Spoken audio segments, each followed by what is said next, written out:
Hi friends, online study channel में आपका स्वागत है।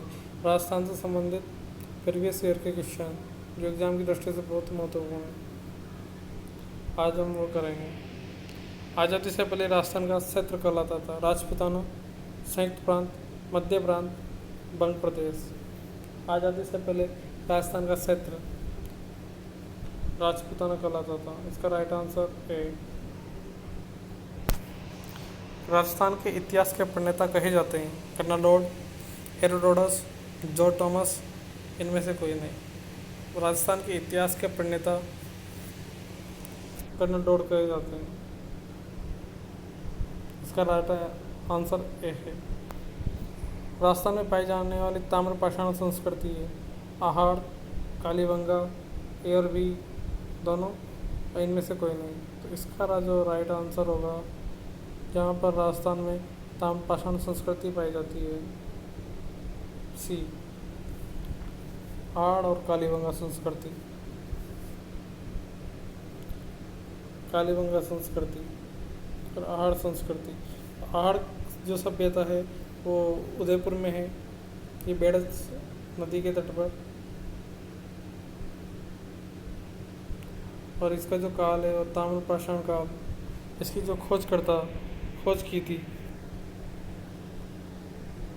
वो 1953 में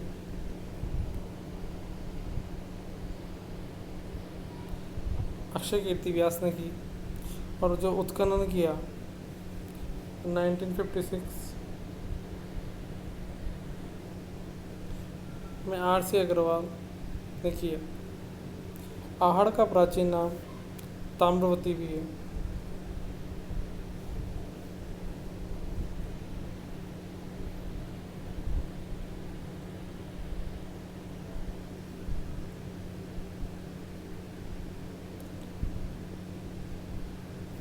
अब हम कालीबंगा जो सभ्यता है वो सरस्वती नदी के किनारे, वर्तमान में जो घग्गर है, हनुमानगढ़ जिले में, इसकी जो खोज की वो 1952 में अमलानंद घोष ने की, और जो उत्खनन किया वो बेबीलाल और वीके थापर ने किया।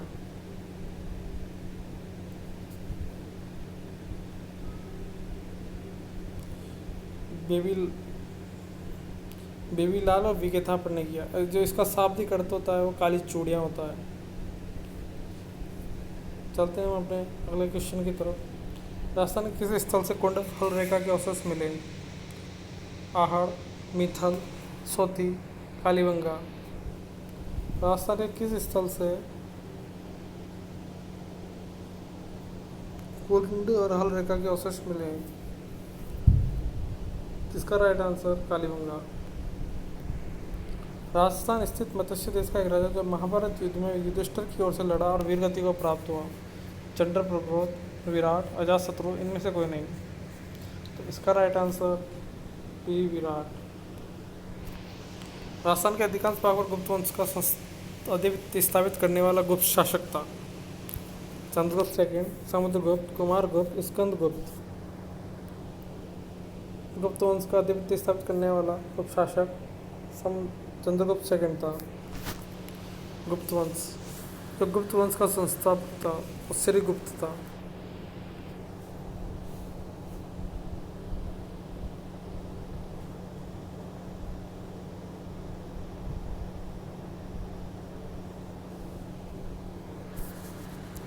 और गुप्त वंश का श्रीगुप्त का जो उत्तराधिकारी था वो घटोत्कच हुआ। और गुप्त वंश का जो प्रथम महान सम्राट था वो चंद्रगुप्त प्रथम हुआ था। वो 320 ईस्वी में गद्दी पर बैठा, और इसी ने महाराजाधिराज की उपाधि धारण की। चंद्रगुप्त प्रथम का उत्तराधिकारी समुद्रगुप्त हुआ।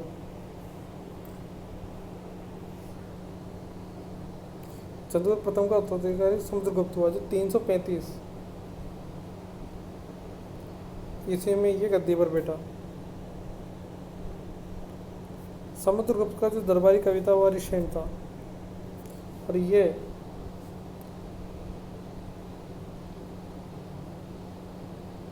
ये विष्णु का उपासक था। समुद्रगुप्त ने अश्वमेध कर्ता की उपाधि धारण की। यह संगीत प्रेमी था।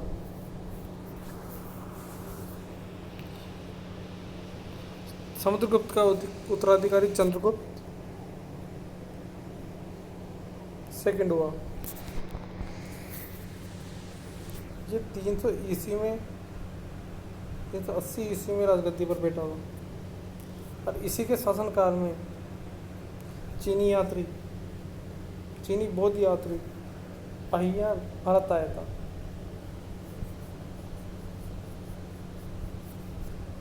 और चंद्रगुप्त जो सेकंड था, इसका उत्तराधिकारी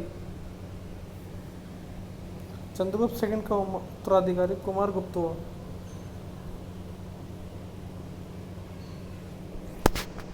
और गुप्त वंश का अंतिम जो शासक था वह विष्णुगुप्त था।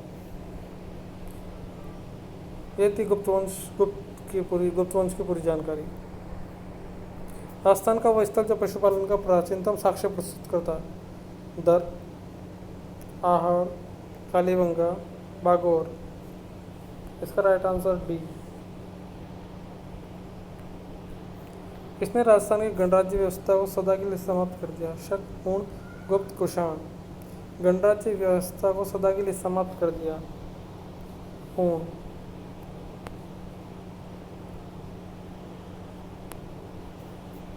महाजनपदों में से राजस्थान में स्थित महाजनपद थे मत्स्य, अवंती, ये और भी दोनों, मगध।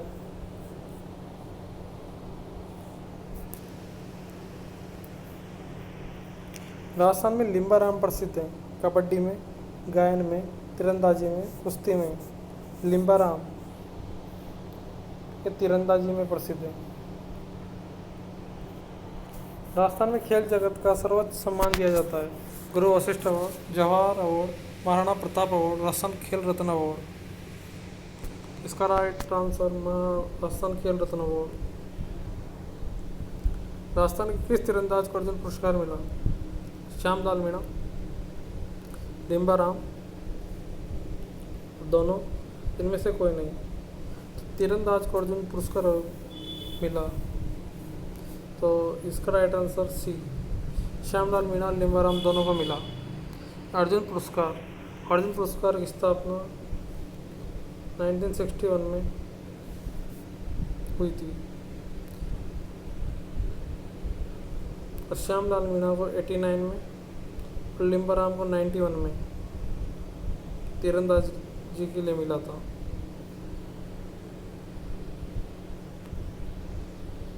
राजस्थान में बास्केटबॉल की शुरुआत कब हुई? 1948, 50, 70, 1980। तो इसकी शुरुआत 1948 में हुई। राजस्थान का राजकीय खेल क्या है? Football, volleyball, hockey, basketball. Rajasthan का राजकीय खेल बास्केटबॉल। यदि आपको वीडियो अच्छी लगी हो तो लाइक, शेयर एंड सब्सक्राइब करें। Thanks for watching.